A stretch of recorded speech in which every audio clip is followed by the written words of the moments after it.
Hello friends, स्वागत है आपका हमारी इस वीडियो में। फ्रेंड्स, एसएससी एमटीएस के द्वारा 2021 वाले फॉर्म निकाल दिए गए हैं, ठीक है। और इस बार एसएससी एमटीएस ने हवलदार की पोस्टें हैं वो अलग से हमें निकाली है, ठीक है। वैसे मैं आपको बता दूं, हवलदार की जो पोस्ट है फ्रेंड्स, पहले अलग से बताई नहीं जाती थी, लेकिन उसी में साथ में एमटीएस के साथ में होती थी, ठीक है। और आपको जो थंबनेल में देखा है उन क्वेश्चनों के जवाब चाहिए, मैं वो आपको बताने वाला हूँ कि आपको जो फिजिकल है वो दोनों के लिए देना है या एक के लिए, और फिजिकल का क्या सिस्टम है वो भी। साथ ही मैं आपको बताने वाला हूँ कि आप दोनों के लिए जो फॉर्म भर सकते हो या नहीं भर सकते, और आपको दोनों के लिए एक ही फॉर्म भरना होगा या अलग अलग फॉर्म भरने होंगे, ठीक है। और वो किस तरीका से भरने, वो सारी इन्फॉर्मेशन मैं आपको बताने वाला हूँ, ठीक है। तो सबसे पहले आपको मैं एक चीज़ बताते चलता हूँ। यहाँ पे एमटीएस के जो फॉर्म निकाले जाते थे हर बार, उसमें हवलदार की पोस्टें होती थी, ठीक है फ्रेंड्स। और जो हवलदार की पोस्टें होती थी वो फ्रेंड्स जो उच्च ऑफिसर होते हैं एसएससी के, उनकी जो बिल्डिंगें होती है, जैसे कि उनके क्वार्टर वगैरह होते हैं, तो फ्रेंड्स वहाँ पे जो तैनाती की जाती है किसी सुरक्षा बल की, ठीक है, तो वो सुरक्षा बल जो होते हैं वो फ्रेंड्स एसएससी एमटीएस से ही जाते थे। तो क्योंकि ये फोर्थ ग्रेड की ये जॉब है, तो आपको जैसा कि पता होगा फ्रेंड्स, ठीक है। तो वहाँ पे ये पहले अलग से निकाली नहीं जाती थी, इस बार हवलदार की पोस्टें अलग से निकाली गई है। काम सेम रहने वाला है जो एसएससी एमटीएस से निकाली जाती थी हर बार। आपको काम तो फ्रेंड्स वही है जो कि बड़े उच्च रैंक के ऑफिसर है एसएससी के, उनकी जो क्वार्टर्स वगैरह होते हैं, तो वहाँ पे आपको गार्ड की ड्यूटी करनी होगी, ठीक है। तो ये हवलदार का होता है फ्रेंड्स। बाकी आपको पे लेवल सेम है इसका, और मैट्रिक्स लेवल 7 में आते हैं ये फ्रेंड्स, जैसा कि आपको यहाँ पर पता होगा। पे लेवल सेम है, और आपको दोनों के दोनों देख भी सकते हो, नीचे हवलदार का भी दिया गया है, इसका भी पे लेवल सेम है। और ये आप यहाँ पे देख सकते हो 7 कमीशन के अंदर दोनों के दोनों आते हैं, ठीक है। तो ये आपका डाउट क्लियर हो गया। बाकी आपको एग्जाम का फॉर्म कब से भरना है वो आप यहाँ पे देख सकते हो। आप यहाँ पे डेट देख सकते हो, दी गई है 22 मार्च से, और आपको 30 अप्रैल तक ये फॉर्म भर सकते हो आप, ठीक है। और आपकी जो एग्जाम होगा पेपर फर्स्ट दोनों का एक साथ होना है, क्योंकि दोनों के लिए पेपर एक ही होगा फ्रेंड्स, अलग अलग पेपर नहीं होगा। सेम सिलेबस है, सिलेबस में भी कोई अंतर नहीं है, ठीक है। तो आप देखिए यहाँ से आपको जुलाई में एग्जाम होगा पेपर फर्स्ट के लिए, और पेपर फर्स्ट आपको दोनों का एक ही होगा, वो आपको एक ही देना है। ये आपको क्लियर हो गया होगा जुलाई में 2022 में, ये टेंटेटिव उनके द्वारा किया गया। और डेस्क्रिप्टिव की अभी कोई डेट नहीं दी गई। डेस्क्रिप्टिव एमटीएस का जो पेपर सेकंड होता है वो होता है, ठीक है, आपको पता होगा जनरली फ्रेंड्स। अब चलिए आगे की आपकी और कुछ एक क्वेश्चन की डाउट है वो भी देख लेते हैं कि आपको फॉर्म जो है अलग अलग भरना है या एक ही। वो आपको नोटिफिकेशन के जरिए मैं आपको अच्छे से बता पाऊंगा, इसलिए नीचे देखते हैं नोटिफिकेशन में, ठीक है। फ्रेंड्स, यहाँ से आपको मैं वैकेंसीज भी एक बार क्लियर करते चलता हूँ। वैकेंसी जो दी गई है आप देखिए, टेंटेटिव वैकेंसी यहाँ पे दी गई है, लेकिन यहाँ पे एमटीएस के लिए वैकेंसी अभी क्लियर नहीं की गई है, लिखा गया है विल बी इंटीमेटेड लेटर, ठीक है। लेकिन हवलदार के लिए यहाँ पे वैकेंसीज क्लियर कर दी गई है। 3603 पोस्टें हवलदार के लिए यहाँ पे निकाली गई है, और उसमें आपको जो आपका डिपार्टमेंट रहने वाला वो यहाँ पे दिया गया है CBIC एंड CVN, ये आपका डिपार्टमेंट है, जिसकी आपको फुल फॉर्म मैं आपको यहाँ पे नीचे बता देता हूँ फ्रेंड्स, देखिएगा। यहाँ पे आप देख सकते हो फ्रेंड्स, ये group C general central reserve, group C non gazetted है, ठीक है, दोनों की दोनों ही। मैं आपको ग्रुप डी में बताया था ऊपर, कहने का मतलब ग्रुप डी से था फ्रेंड्स, आपका जो काम होता है वो लगभग 4th लेवल वाले कैंडिडेट के जैसे ही होता है, मतलब कर्मचारी के जैसा ही होता है। तो आपको ये ग्रुप सी की पोस्ट है, इसमें यहाँ पे क्लियर कर दिया गया है, ठीक है। आप यहाँ पे देखिएगा मैट्रिक्स में आपको नॉन, यहाँ पे देखिए ministerial post in central board of indirect tax and customs, ये आपको CBIC, तो आपको ये आपका डिपार्टमेंट है फ्रेंड्स, ठीक है, जो आपको हवलदार के अंदर दिया जाएगा। और आपको दूसरा जो डिपार्टमेंट दिया जाता है नारकोटिक्स में, वो भी आप देख लीजिएगा, central bureau of narcotics CVN, under department of revenue, ministry of finance, ठीक है। आप यहाँ पे देख सकते हो वैकेंसीज आपका क्लियर हो गया होगा। अगर फ्रेंड्स कोई क्वेश्चन आपका रहता है तो आप कमेंट बॉक्स में कीजिएगा कमेंट, आपको हम आपको रिप्लाई करके एक्सप्लेन करने की पूरी कोशिश करेंगे, ठीक है। क्वालिफिकेशंस दोनों पोस्टों के लिए सेम है, क्योंकि आपको दोनों पोस्टों के लिए केवल एक ही फॉर्म भरना है। यहाँ पे देखिएगा, the candidate must have passed matriculation examination और इक्विवेलेंट, ठीक है, एंड रिकॉग्नाइज्ड बोर्ड, ठीक है। तो आप यहाँ पे देख सकते हो, आपको दोनों के लिए फ्रेंड्स एक ही फॉर्म भरना होगा। मैं आपको ये इन्फॉर्मेशन बताते चलता हूँ, और एक ही फॉर्म आपको भरना है, लेकिन प्रेफरेंस फॉर्म जो होता है फ्रेंड्स सेम यही है, लेकिन प्रेफरेंस आपको लगानी होती है आपके अनुसार। आप vacancies preference form preference fill करने से पहले वैकेंसी जरूर देख लीजिएगा ऑफिशियल नोटिफिकेशन के अंदर, ठीक है। इसके बाद ही आप यहाँ पे अप्लाई कीजिएगा। अगर आप हवलदार के लिए अप्लाई करना चाहते हो तो हवलदार की यहाँ पे वैकेंसीज डिटेल में दी गई है। फॉर्म आपको दोनों का एक ही लगाना है, तो आप वहाँ पे जाके देख सकते हो किस जगह से, किस स्टेट से हवलदार की वैकेंसीज कितनी है और किस डिपार्टमेंट में। तो आप उसके अनुसार प्रेफरेंस लगाना चाहते हो, क्योंकि अगर प्रिपेयर करते हो हवलदार को तो आप ये देख लीजिएगा एक बार, ठीक है। उस हिसाब से आप प्रेफरेंस के बाद प्रेफरेंस फिल कीजिएगा, ठीक है। अब यहाँ पे देखिएगा friends, the examination will consist of the computer based examination paper first physical efficiency test and physical standard test only for the havildar. आप यहाँ पे देख सकते हो only for the post of havildar, केवल हवलदार पोस्ट के लिए आपको फिजिकल देना होगा फ्रेंड्स। इसमें फिजिकल का जो क्राइटेरिया है वो यही रखा गया है, ठीक है। मैं आपको यही बताने वाला था फिजिकल के बारे में। आपको एमटीएस की जो पेपर है जो पहले होता था उसके अनुसार केवल डिस्क्रिप्टिव देना होगा पेपर सेकंड। अगर आप हवलदार के लिए क्वालिफाई हो तो आपको यहाँ पे हवलदार के लिए ये टेस्ट देना होता है। यहाँ पे स्पष्ट ये लिखा गया देख सकते हो आप, ठीक है। और आपका एक सबसे बड़ा डाउट भी मैं यहाँ पे क्लियर करता हूँ फ्रेंड्स, जो कैंडिडेट अगर फिजिकल क्वालिफाई नहीं कर पाते, क्योंकि आपको पेपर फर्स्ट देना है, पेपर फर्स्ट देने के बाद ही आपको फिजिकल देना होगा और उसके बाद आपका डिस्क्रिप्टिव पेपर होता है फ्रेंड्स। और डिस्क्रिप्टिव जो होता है वो आपको मैं आपको बताता हूँ। देखिएगा, अगर आप यहाँ पे देखिएगा, the candidate who fail to qualify PT और पीएचटी, अगर आप फिजिकल में क्वालिफाई नहीं कर पाते हो, ठीक है, तो आपको फेल नहीं किया जाएगा अगर आप एलिजिबल हो एमटीएस के लिए, अगर आप डिस्क्रिप्टिव को क्लियर करते हो तो। आई समझ में फ्रेंड्स आपके? अगर नहीं तो दोबारा से सुनिएगा। अगर आप फिजिकल को क्वालिफाई नहीं कर पाते हो, यहाँ पे देखिए मैं इंग्लिश में आपको पढ़ के बता देता हूँ। The candidate who fail to qualify PT और पीएचटी, अगर जो कैंडिडेट है वो फेल हो जाता है पीटी और PHT, will not be considered for the post of havildar, तो वो कैंडिडेट है हवलदार पोस्ट के लिए कंसीडर नहीं कर पाएगा, मतलब हवलदार पोस्ट के लिए क्वालिफाई नहीं हो पाएगा। हाउएवर, हालांकि if the candidate is also short listed for the post of MTS, लेकिन उस कैंडिडेट को एमटीएस के लिए शॉर्ट लिस्टेड रखा जाएगा, ठीक है, उसमें क्वालिफाई रखा जाएगा। हिज आगे दिया गया his candidature will be remain valid for the post of MTS. अगर आप पेपर सेकंड को क्वालिफाई करते हो जो डिस्क्रिप्टिव होता है, और अगर फिजिकल को आप क्वालिफाई नहीं करते हो तो आपको एमटीएस की पोस्ट के लिए वैलिड रखा जाएगा, क्वालिफाई रखा जाएगा। हवलदार पोस्ट के लिए आपको क्लियर नहीं किया जाएगा, ठीक है, अगर फिजिकल में आप फेल हो जाते हो।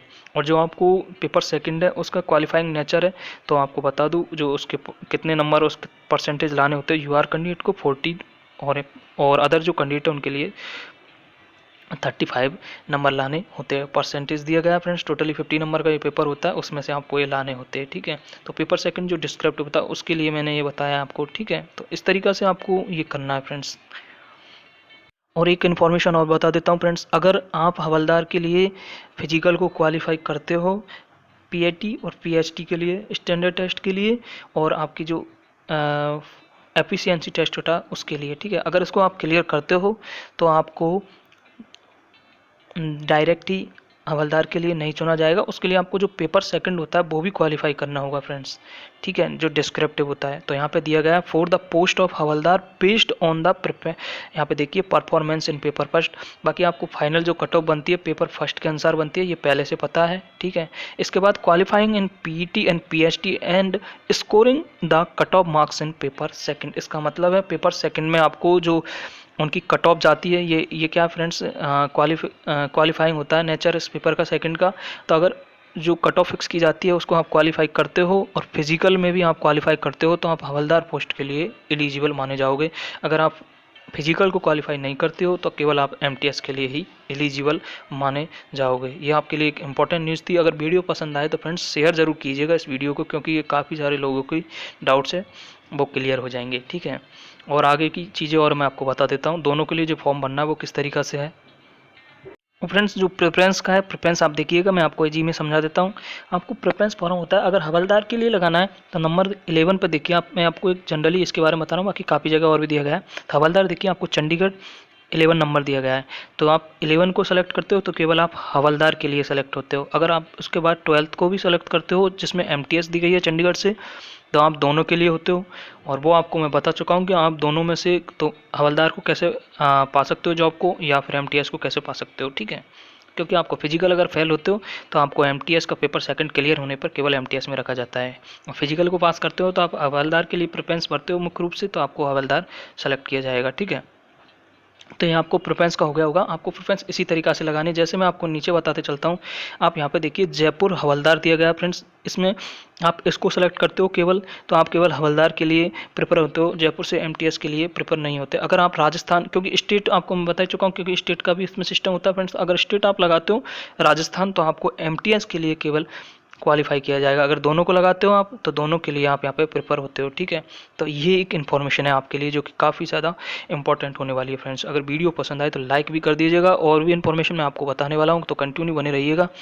और फ्रेंड्स वीडियो को शेयर करने के साथ साथ चैनल को सब्सक्राइब कर लीजिएगा, क्योंकि इस तरह की इंपॉर्टेंट इन्फॉर्मेशन मैं आपको यहाँ पे बताता हूँ। साथ ही आपके कमेंट्स के सारे रिप्लाई करता हूँ फ्रेंड्स, और आपको सारी इन्फॉर्मेशन मैं एसएससी से जुड़ी हुई बताते रहता हूँ। मुख्य रूप से मैं एमटीएस और एसएससी की जो एग्ज़ाम्स होती है, खासकर सीपीओ के लिए बारे में मैं सारी इन्फॉर्मेशन आपको प्रोवाइड कराता हूँ यहाँ पे फ्रेंड्स। और एनी अदर रेलवे की जो एग्ज़ाम्स होती है उनके बारे में भी आपको सारी इन्फॉर्मेशन मिलती है यहाँ पे, और जो राजस्थान की है वो उनके लिए भी आपको यहाँ पे सारी इन्फॉर्मेशन मिलती है। और आप जिस किसी का भी कमेंट करोगे, मैं आपको सारा उसका रिप्लाई ज़रूर करूँगा एक्सप्लेन करके, ठीक है।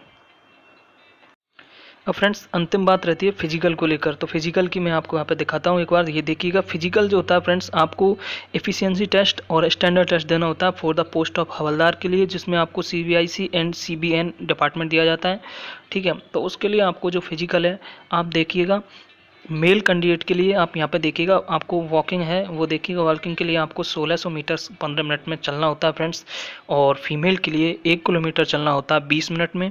और साइकिलिंग आपको करनी होती है, साइकिलिंग आपको जो करनी है मेल कैंडिडेट के लिए 8 किलोमीटर आपको 30 मिनट में चलानी है, ठीक है। और आपको जो फीमेल कैंडिडेट है, तो फीमेल कैंडिडेट के लिए 3 किलोमीटर चलानी है 25 मिनट में, ये आपको साइकिलिंग करनी है, ठीक है। और साइकिलिंग आपको देखिए, cycling is not applicable for the post of havildar in DGPM and CBIC. तो जो साइकिलिंग है फ्रेंड्स, इन पोस्टों के लिए एलिजिबल नहीं है। कहने का मतलब, इन पोस्टों पे अगर आप साइकिलिंग नहीं भी कर पाते हो तो कोई प्रॉब्लम नहीं है। कौन कौन सी पोस्ट देखिएगा, cycling is not applicable for the post of havildar in DGPM में, एक तो फ्रेंड्स, और दूसरा आपको सीबीआईसी में। ये आपके फ्रेंड्स देख सकते हो, आप डिपार्टमेंट है जो आपको नीचे प्रेफरेंस लगाएंगे, आप देख लीजिएगा नोटिफिकेशन में, ठीक है। इन डिपार्टमेंटों के लिए आपको साइकिलिंग ज़रूरी नहीं है। और नीचे देखिएगा, वहाँ पे जो आपको दिखाया था वो एफिशिएंसी टेस्ट था। अब यहाँ पे आप देखोगे फिजिकल स्टैंडर्ड टेस्ट, ठीक है। तो उसके लिए आपको मेल कैंडिडेट हो, अगर आप मेल कैंडिडेट हो तो मेल कैंडिडेट के लिए 157.5 सेंटीमीटर रिलैक्सेशन यहाँ पे देखिएगा, relaxable by 5 centimetre in the case of the, आप यहाँ पे जो दिया गया गढ़वालीज और असमीज़ एंड गोरख, जो गोरखा होते हैं वो, और member of the schedule tribes के होते हैं, उनको लिए यहाँ पे 5 सेंटीमीटर की छूट दी जाती है। बाकी आपकी जो हाइट है 157.5 सेंटीमीटर्स की होनी चाहिए, ये मेल कैंडिडेट के लिए है, ठीक है। और आपको जो मेल कैंडिडेट है, मेल कैंडिडेट में जो चेस्ट होता है फ्रेंड्स, सीने के लिए आपको यहाँ पे 76 सेंटीमीटर होना ज़रूरी है फुलाना। नॉर्मली आप जो फुलाते हो उसके बाद आपको 5 और बढ़ा दिया जाएगा, तो मैक्सिमम आपको 5 फुलाना है। इस तरीक़ा से आपको 81 तक रखना है, ठीक है। तो आपको चेस्ट का दोनों के लिए सेम है, सब कैटेगरीज के लिए, और जो भी कैटेगरीज है मतलब सारी कैटेगरी के लिए सेम है, ठीक है। तो बिना फुलाए हुए आपको सीना 76 रखना है, और फुलाने के बाद आपको 5 सेंटीमीटर फुलाना है, तो 81 ये आपको सीना रखना है, ठीक है, चेस्ट। और फीमेल कैंडिडेट के लिए आप देख सकते हो 152 सेंटीमीटर है। और सहमति समय आप यहाँ पे देखिएगा, रिलैक्सेबल दिया गया बाय द 2.5 सेंटीमीटर्स का in the case of the Garhwalis. और यहाँ पे देख सकते हो असमी, ये जो फ्रेंड्स असमीज, और यहाँ पे देखिएगा गोरखाज और member of the scheduled tribe जो एसटी से कैंडिडेट आते हैं उनके लिए, ठीक है। ये फीमेल्स के लिए फ्रेंड्स आपको हाइट में, ठीक है। इसके बाद आप देखिएगा फीमेल के लिए वेट का होता है 48, ठीक है। नॉर्मली वेट जो होता है 48 होना ज़रूरी है फीमेल के लिए। Relaxable by the 2 kg in the case of the Garhwalis and the Assams Gorkhas और and member of the scheduled tribe. तो 2 kg उनका कम, मतलब 46 तक चल जाता है। तो ये फीमेल का क्राइटेरिया होता है फिजिकल स्टैंडर्ड टेस्ट का। ज़्यादा कुछ फ्रेंड्स इसमें है नहीं, नॉर्मली फिजिकल है आपका। तो आप यहाँ पे देख सकते हो, वॉकिंग साइकिलिंग देख सकते हो। बाकी आप यहाँ पे हाइट, चेस्ट और वेट, फीमेल के लिए केवल वेट होता है फ्रेंड्स इसमें, और हाइट होता है। तो ये इस तरीक़ा से आपको फ्रेंड्स क्वालिफाई करना होता है। इसके बाद आपको एलिजिबल माना जाता है हवलदार के लिए। तो आज की इस वीडियो में फ्रेंड्स आपके लिए इतनी इन्फॉर्मेशन मैं आपको यहाँ पे बता पाऊँगा, क्योंकि इन्हीं क्वेश्चन के जवाब के लिए मैं आपको इस वीडियो को बनाया हूँ, ठीक है। अगर फिर भी कुछ रह जाता है जो आप जानना चाहते हो तो आप कमेंट कर सकते हो, कमेंट में आपको हम अच्छे से एक्सप्लेन कर देंगे, ठीक है फ्रेंड्स। मिलते फ्रेंड नेक्स्ट वीडियो में, लेकिन वीडियो को शेयर जरूर करना फ्रेंड, जिससे कि सारे कैंडिडेट तक ये बात पहुंच जाए, क्योंकि उनको सभी को मुझे पता है ये जानना है, ज़रूरी जानना होता है, ठीक है। ये कुछ ऐसे डाउट थे, इसीलिए मैंने इस वीडियो को बनाया है। मिलते हैं फ्रेंड नेक्स्ट वीडियो में न्यू सोच और एक न्यू इन्फॉर्मेशन के साथ में। जय हिंद।